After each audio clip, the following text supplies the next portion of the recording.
So far, Among Us levels in Geometry Dash have been pretty interesting. Some have been original, some have been cursed, and some have heart-wrenching stories. Anyways, the level that grasped my attention span was this level known as Impostor. There's a lot of things this level does right. It even has separate routes for whether or not you're a crewmate or you're an imposter, so let's get straight into how well this level scores in gameplay, decoration, sync, and originality. Quick intermission.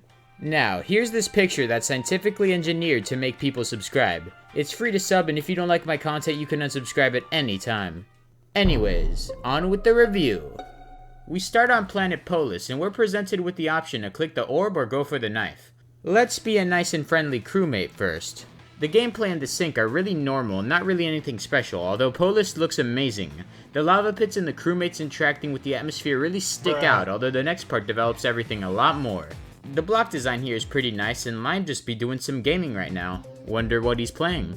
Purple and orange are just vibing in security, and overall, these loose wires and these wiring panels really sell the whole Among Us atmosphere. The part that impresses me is the next part, where the lights get sabotaged and you have to flick them all back.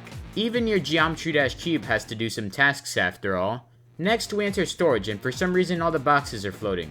Now, what in the world were we forced to smuggle from the Dashlands? The gameplay is a bit awkward, but it's nothing intolerable. After we're done taskbar tearing pink, we fly into the worst map. Don't at me. Anyways, this is not a rant on why Mirror HQ sucks. This is a rant on the attention to detail with this admin panel. It looks great, and you can clearly see some dude is venting. Anyways, the gameplay stays pretty great, and re-enabling the shields is satisfying. Although that's not a task in the real Mirror HQ. Aside from that, there's this O2 room, which uses some weird decoration to get the theming through, but unless you pay attention, it all looks like it blends in. This floating plant is especially nice, and re-enabling the shield sinks, so that's cool. After this imposter animation, it seems like we've entered the vents, and this dude is just sitting there. He's probably the guy who vent killed. Hopefully there's no admin Andys around. Nothing sinks, but the gameplay is fun. Ah shit, of course someone was camping admin. Alright, so this loser runs and calls the emergency meeting. Now this part gives the level some semblance of a story, and aside from that, there's just some basic block deco, sync, and gameplay.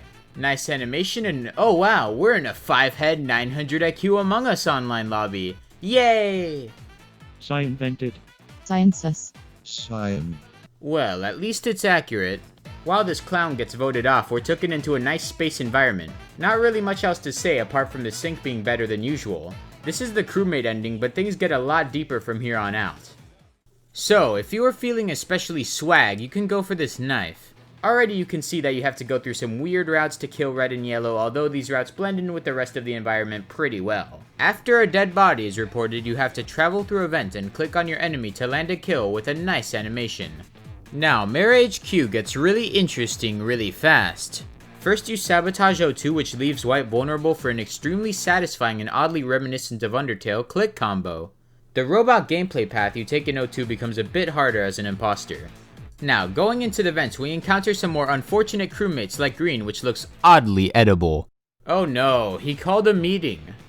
This time, you come up with a genius conclusion that Purple totally vented, and like every Among Us lobby, it fucking works. Easy clap! Although, there is some risk. Unless you play the game perfectly after getting this knife and you miss essential kills, you can be caught and voted off. In some weird cases, like not venting in this specific spot, you end the game as a crewmate, despite picking up the knife and killing several people. So, okay? While I would normally take off points for obscure gameplay routes, it's all completely optional to get a special ending. Even if you get voted off, it just changes the animations, not the actual result, which is really nice. In this case, you actively get caught venting, which is a nice detail. Aside from that though, this text box is awkward. Like, how are you going to be interrogated and say, "This level should be rated, TBH"? Not like you would have survived the wrath of online Among Us players anyways, but look, there's a small shot. Overall, this is one of the best game adaptations I've seen in a while, and I thought it would be a perfect fit for a level review. Here's the final score. Leave your opinion in the comments, and I'll see you later.